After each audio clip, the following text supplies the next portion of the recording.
Airports are where people say goodbye, where bags get lost, flights get delayed, and no one ever looks twice at a suitcase sitting alone. But today, in the cold stillness of Portland International, an aging German shepherd named Blitz stopped in his tracks and refused to move. He didn't bark. He didn't growl. He wept. Moments later, when officers opened the battered maroon suitcase, what they found inside would shatter every rule, expose a horrifying truth, and bring one lost child back from the edge of oblivion. If you believe dogs feel more than we'll ever understand, this story is for you. Subscribe and let Blitz show you how loyalty can break open the silence. Morning arrived reluctantly in Portland, Oregon, dragging a curtain of cold drizzle across the windows of Terminal 17. Rain blurred the runways into oil-slick streaks, and mist clung to the airport like breath held too long. Inside, people moved through routines, coffee cups clutched in one hand, boarding passes in the other, their world small and immediate. But on this particular morning, something ancient and unseen stirred quietly beneath the surface. Officer Meredith Cole stood at the far end of the concourse, eyes fixed on nothing in particular, body upright and still in the way only long-time law enforcement ever manage. She was tall and lean, every edge sharpened by grief and years of duty. Her black hair, streaked with early silver, was hidden beneath a cap pulled low. Her hands rested loosely at her sides, but the tightness in her shoulders betrayed a mind that never truly rested. Beside her stood Blitz, a retired German shepherd canine with a streaked muzzle, scarred ear, and the worn, weathered grace of a warrior who had seen too much and still wanted to serve. 11 years old. 30 shifts left until mandatory retirement. He should have been slowing down. But this morning, something had changed. They were halfway through their routine patrol when Blitz suddenly stopped, his ears pricked. His body stiffened. Meredith felt it through the leash before she even saw what he'd locked onto, a suitcase, battered, maroon, wedged between a trash bin and a support column. Nothing unusual in an airport, not at first glance, but Blitz didn't bark. Didn't lunge. He stood frozen, then leaned in to sniff deeply. His hackles rose. His tail dropped. And then, to Meredith's astonishment, he let out a soft, strangled whine, not a sound of aggression but grief. A moment later, a tear slid from the old dog's eye, cutting a path through the gray fur of his face. Meredith's breath caught. In all their years together, through raids and bomb threats and hundreds of hours on patrol, she had never seen Blitz cry. The terminal didn't stop moving around them, but something in the air had shifted. A child nearby stepped behind his mother's legs. A janitor paused, eyes narrowing, then quickly moved on. Meredith knelt, placing her hand on Blitz's shoulder. "Easy, boy. What is it?" But Blitz didn't look at her. He stared at the suitcase like it was alive. His eyes didn't blink. His whine grew deeper, not louder, sadder. Rick, the shift supervisor, approached from the checkpoint, concern on his face. "Trouble, Cole?" he asked, voice low. Meredith shook her head, not sure yet. But he's not giving a false read. Better call the EOD. Rick was already on his radio. Moments later, a calm voice came over the intercom, directing passengers away from the West Corridor. Meredith didn't hear the words. Her hand was still resting on Blitz, her heart thudding harder with each second. She didn't know what was inside that suitcase, but Blitz did. And whatever it was alive. The cordoned-off section of Terminal 17 had gone eerily quiet. Travelers whispered behind glass walls, watching through phone screens as a bomb. Squad in thick padded gear approached the suitcase. Meredith stood just outside the perimeter, Blitz still pressed tightly to her side, every breath of his a silent warning. Something in him remained coiled, like a note struck and left vibrating. This wasn't his usual alert. This wasn't training. This was instinct, pain, recognition, and Meredith could feel it in the bones of her body. This suitcase was different. The technician moved slowly, camera probe in hand. No wires. No heat signature, no ticking. His voice was calm, but everyone still flinched when he reached for the zipper. Meredith's hand tightened on Blitz's collar. He didn't pull away. He didn't flinch. He only whimpered, a low, broken sound that twisted in her gut like a knife. And then came the moment. The zipper peeled back. The technician's face shifted instantly. "Get medical in here." "Now," gasps broke from behind the glass. Meredith stepped forward just as paramedics rushed in. Inside the suitcase, folded like forgotten clothes, was a small child, a little girl no older than 3, her body wrapped in a faded pink blanket. Her hair was matted, her skin pale, speckled with bruises. One plastic bracelet clung to her wrist. It read, Child 003. She didn't cry. She didn't move. But her chest rose and fell in slow, shallow waves. She was alive. Blitz surged forward, gently pressing his nose to her cheek, as if announcing himself. Meredith reached for her radio with shaking hands. "We've got a live child.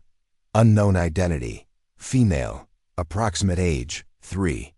Requesting full medical and social unit backup." A woman in a red volunteer vest emerged from the forming crowd. Young, maybe late 20s, with bright hazel eyes and a steadiness that felt older. "I'm Grace Reynolds," she said, flashing her ID. "Sunrise Children's Trust.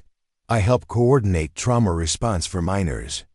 Meredith nodded, grateful for anyone who could bring order to what now felt like the center of a storm. Grace knelt beside the girl, voice soft. "It's okay, sweetheart. You're safe now." The child's fingers twitched. Her head turned slightly, settling near Blitz. The moment carved itself into Meredith's mind like glass into ice. Blitz, this aging dog who'd limped his way through another shift, had found her. He'd felt her before the machines, before the adults, before logic could catch up to instinct. As paramedics lifted the girl onto a stretcher, Meredith stayed beside Blitz. "You did good, partner," she whispered. His tail thumped once, barely audible. Outside, the rain thickened, streaking the glass with blurred trails. Meredith watched the ambulance lights flicker red and blue across the terminal walls. She had spent a decade waiting for something to make sense again, and now, because of Blitz, a door had opened. What lay beyond it, she wasn't sure, but she intended to follow. The rain hadn't stopped, only softened. A gentle drizzle blurred the edges of everything, as if the world itself wasn't ready to face what had just been found. The ambulance pulled away from the terminal, with its lights spinning but no sirens, as if the child inside had asked for quiet instead of panic. Meredith stood by the entrance, soaked through the shoulders of her uniform, eyes following the vehicle until it disappeared beyond the line of taxis and idling shuttles. Beside her, Blitz shivered once, not from cold, but exhaustion. His legs trembled faintly as he sat, tail curled tight against the wind. "You're not done yet," she murmured, hand resting on his back. "Not even close." Inside the airport security office, things moved quickly. Paperwork, questions, radio chatter. A search for missing child reports returned nothing current, no alerts. No Amber Notice. The girl, who they'd begun to call Emma, based on the worn photo clutched in her hand, seemed to exist only in the present. No past, no story. Just a bracelet with the number 003. Meredith's statement was precise, professional. She described Blitz's reaction, his posture, the tear. When she mentioned that part, silence fell in the room. Rick, the supervisor, paused, his pen mid-scratch, and looked at her. "Dogs don't cry, Cole." She met his eyes. He did. Rick blinked, then simply nodded. "Go be with him. We've got the rest." Meredith didn't go home. Home was too quiet, too full of memory. Instead, she drove through the soft gray of late morning to Legacy Children's Hospital. Blitz rode in the back, head on the seat, his gaze distant. His body was tired, but his eyes stayed sharp. Alert. At the hospital entrance, a young security guard named Miguel offered a respectful nod. "Room 304, he said gently. "They're expecting you." The pediatric floor smelled like lemon cleaner and hope. Painted murals of clouds and animals tried to soften the fluorescent light. It only worked halfway. Grace was already there, speaking with a social worker named Marjorie, a warm, round woman with a voice like flannel. Emma lay in a small bed, dwarfed by machines and blankets. Her face was turned to the side, eyes shut, a bandage taped above her brow. When Meredith and Blitz entered, the child stirred, her lashes fluttered. And then, slowly, her fingers reached out, blindly, instinctively, until they brushed Blitz's ear. The dog didn't move. He only lowered his head to the mattress. The room fell still. "She won't let go of him," Marjorie said softly. "She doesn't have to," Meredith replied. Blitz's body curled closer to the bed, his breathing steady, one paw hanging off the edge like a silent vow. Grace snapped a photo, discreet, respectful, the kind of image people needed when they forgot what hope looked like. Outside the window, the rain began to clear. Inside, for the first time in years, Meredith felt something she hadn't dared trust in, the beginning of a pattern. And patterns meant someone had left a trail, and trails could be followed. The hospital hallway smelled like wet coats and coffee. Meredith stood just outside Emma's room, fingers curled around a styrofoam cup, the steam long gone cold. She hadn't moved in nearly 20 minutes. Her eyes were locked on the bed where Emma slept, one hand still tangled in Blitz's fur. Her body curled in the way abandoned children often sleep, tightly, like they're trying to disappear into themselves. Blitz hadn't budged. His body curled protectively around her legs, his breathing deep, steady. Meredith had worked dozens of trauma cases over the years, but this one was different. Not because of what they found, but because of how they found her. Blitz hadn't just reacted, he had felt something. And now, she couldn't shake the feeling that this was only the beginning. Grace stood beside her, flipping through files, her brow furrowed in quiet fury. Seattle, 3 months ago, a toddler in a suitcase, same age. Same hospital bracelet, no parents ever came forward. Meredith turned toward her. "You think they're connected?" Grace didn't answer right away. She just pulled out another photocopy, this one a grainy image of a suitcase pulled from a carousel. In the corner, a child's stick figure was drawn on the luggage tag. No name. Just a 5-pointed star above a windowless house. "There's a pattern," Grace said, "but no one's willing to admit it yet." "Then we make them," Meredith said flatly. Down the hall, Dr. Lynn approached, brisk and petite, her glasses fogging from the shift in temperature. "Emma's stable. Blood tests show sedation, but not from any common pharmaceutical. We've seen this once before. Chicago last year, another unregistered child, also found in a suitcase." Meredith's jaw clenched. "Why haven't we heard of this?" Dr. Lynn's expression darkened. "Because the case never went public. It was handled quietly. By a charity contact. No traceable paperwork." Grace met Meredith's eyes. "Sunrise Families," she whispered. "They're tied to both locations. And their founder was at the airport this morning. Dr. Graves." The name hung heavy in the air. A man with polished shoes and perfectly chosen words. He'd been helpful, but too helpful. Present before the press, quick with contacts, calm under pressure. Meredith had seen that calm before. In people who practiced it. She walked back into Emma's room. The girl stirred. Blitz didn't move, but his eyes opened, golden and ancient, and locked with hers. "Someone's moving kids," Meredith said, her voice barely above a whisper, "through airports. Like their luggage, Grace appeared beside her. I spent my childhood in the system. You can vanish in there. No one notices. Meredith bent down, brushing Blitz's ear. But you noticed, didn't you?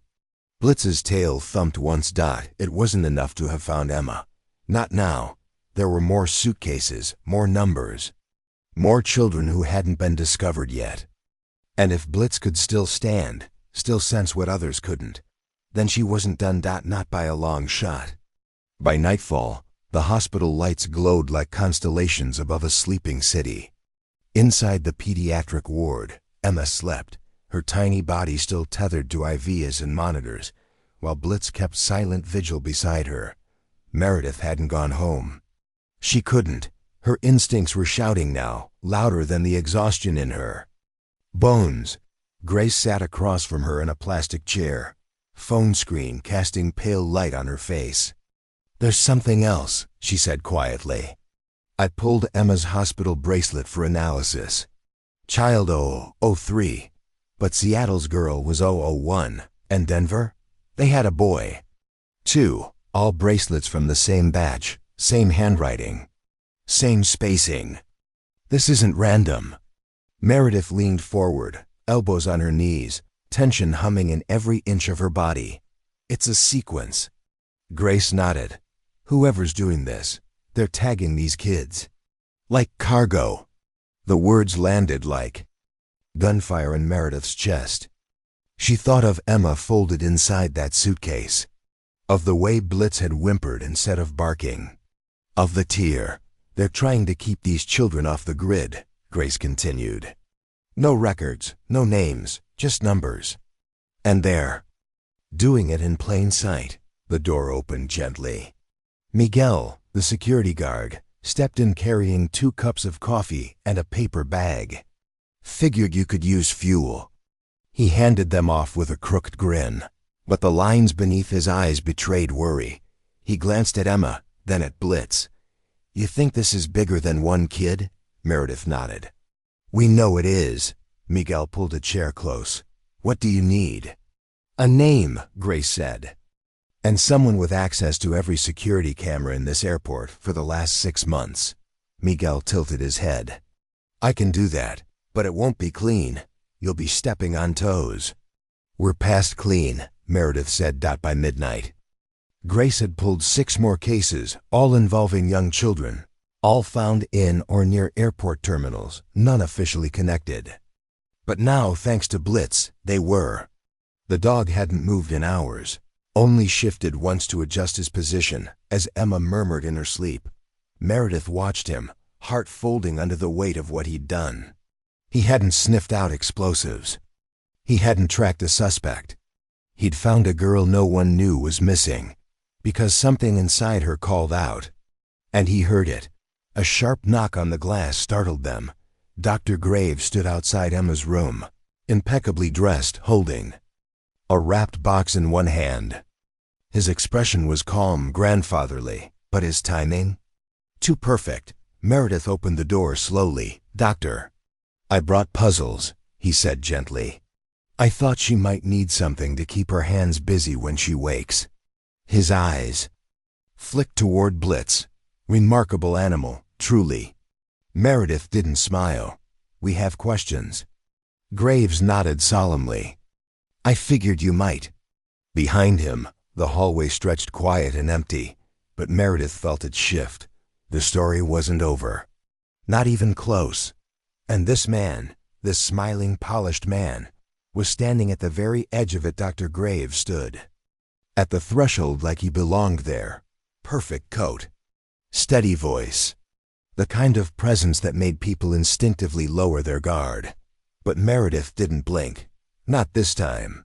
Grace hovered just behind her, phone in hand, recording silent. Notes while Blitz remained by Emma's bed, unmoving but unmistakably alert. Come in, Meredith said flatly. Graves stepped inside, setting the box of puzzles gently on the table near the window. How is she? Sleeping, Meredith replied. But she responds to Blitz. We think he's the only reason she survived as long as she did. Graves. looked at the dog with something resembling admiration. It's rare to see that kind of connection.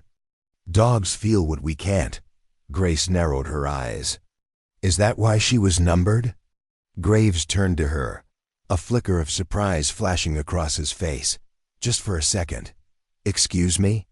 You've been at the center of multiple unclaimed child cases, Grace said, voice calm but razor-edged. Seattle, Denver, now here, all tied to airports. All children under 5, all tagged. 1, 2, 3. Meredith stepped forward, folding her arms. So here's what we want to know, Dr. Graves. Why are these children showing up with connections to Sunrise families, and to you? Graves let out a slow breath, not defensive, not guilty, just tired. Because, he said, when the system fails, someone has to step in. I find children falling through the cracks, no relatives, no government files, sometimes no names. I try to help. Meredith's jaw tightened. Help doesn't usually involve sedation. Graves looked away. That was never the plan. There are others, people who've twisted what I started. I tried to shut it down, but I didn't have proof. Grace stepped closer, her voice low. Then give us something. Names, locations, anything. The doctor reached slowly into his coat pocket and withdrew a card. It was blank except for a set of handwritten numbers. Coordinates. A storage facility, he said. South Waterfront. Locker 308. You'll find answers there. But be careful. They'll be watching. Who's they? Meredith asked. Graves hesitated. People who see children as property. Who think the world owes them obedience, not compassion. There was a silence in the room then. Not cold, not awkward, just heavy. Blitz lifted his head and watched Graves with eyes that seemed to see beyond words. The doctor swallowed. Hard. I'm sorry. I tried to fix it. I failed, but maybe. You won't. He turned and left without waiting for a reply. As the door clicked shut, Meredith exhaled. Grace was already typing. I'll get us a warrant. We'll go tomorrow. Meredith looked at Blitz. He had shifted closer to Emma, his head now resting gently on her legs. Not tomorrow, she said. Tonight. Grace raised her eyes. You sure? Meredith nodded. If even one more child is waiting in the dark. We're not waiting for the sun. The storage facility crouched like a secret under the weight of the highway bridge, its walls damp with rain and silence. Concrete corridors stretched in all directions, each lit by cold fluorescent strips that hummed softly, like the building was holding its breath. Meredith pulled her jacket tighter, her badge clipped to her vest but her hand never straying far from her weapon. Grace walked beside her, flashlight in one hand, the other clutching a printed warrant. Miguel was already on site, coordinating with local police. And Blitz, faithful, aging, limping slightly, led them forward, nose low, tail rigid. Locker 308 waited at the end of the third row. Rust clung to the hinges. The air grew colder as they approached, the smell of mildew and machine oil thick. In their noses, ready? Meredith asked. Miguel nodded, stepping aside for the tactical unit. One officer crouched low, bolt cutters in hand. A soft click, then the groan of metal surrendering. The locker door swung open. At first, nothing moved. Just two battered suitcases, stacked carefully beside a shelf of folders and dusty plastic crates. And then, from inside one case, a sound, a whimper. Meredith's heart dropped. Blitz surged forward with sudden energy, pawing at the lower suitcase. Miguel rushed in and unlatched it. Inside were two little girls, twins, curled into each other like frightened animals, hospital bracelets on their wrists, Child 004 and Child 005. Their eyes opened slowly, wide and unblinking, but not screaming. Not even crying. Just watching. Meredith dropped to her knees, arms out. You're safe now, she whispered. Grace moved in beside her, helping untangle their legs, wrapping them in blankets pulled from the gear bags. The twins didn't resist. One reached for Blitz. He lowered himself to the concrete floor, muzzle resting gently near her hand. The other suitcase was empty, but beside it, a folder. Inside, photos, lists, notes and coded symbols, names, dates, and a schedule. A route, one final location circled in red ink. Grace's hands trembled as she flipped through the pages. They were going to move them again, tomorrow night. Miguel radioed in for medical transport while officers secured the evidence. The children were loaded gently into ambulances, clutching small stuffed animals handed out by paramedics. As the convoy pulled away, Meredith stood in the rain, staring at the last page in the folder. A name she hadn't heard in years. Her husband's. Her blood ran cold. He had been investigating missing children when he vanished over a decade ago. The case had gone cold. Until now. Grace stepped beside her. "What is it?" Meredith handed her the file, voice hoarse. "They killed the trail." But he was close. Too close. Blitz stood between them, ears forward, every breath drawn like a thread pulling from memory. Meredith stared out at the city lights beyond the mist. "We're not just saving kids anymore," she said. "We're reopening a grave." And the truth? It had never really been buried. The sunrise crept slowly over Portland's skyline, staining the clouds with gold and fire. Meredith sat in the back of the ambulance, knees pulled up, a blanket around her shoulders. Her eyes weren't on the road, they were on Blitz. He lay beside her, breathing slow, his head resting on the lap of one of the rescued twins. She had fallen asleep with her hand tangled in his fur, as if she instinctively knew he was the only thing in the world that wouldn't vanish. The night had ended with more questions than answers. The papers in the locker had opened a floodgate of leads, routes, names, missing files, all tied to something deeper than anyone had dared believe. But those questions could wait.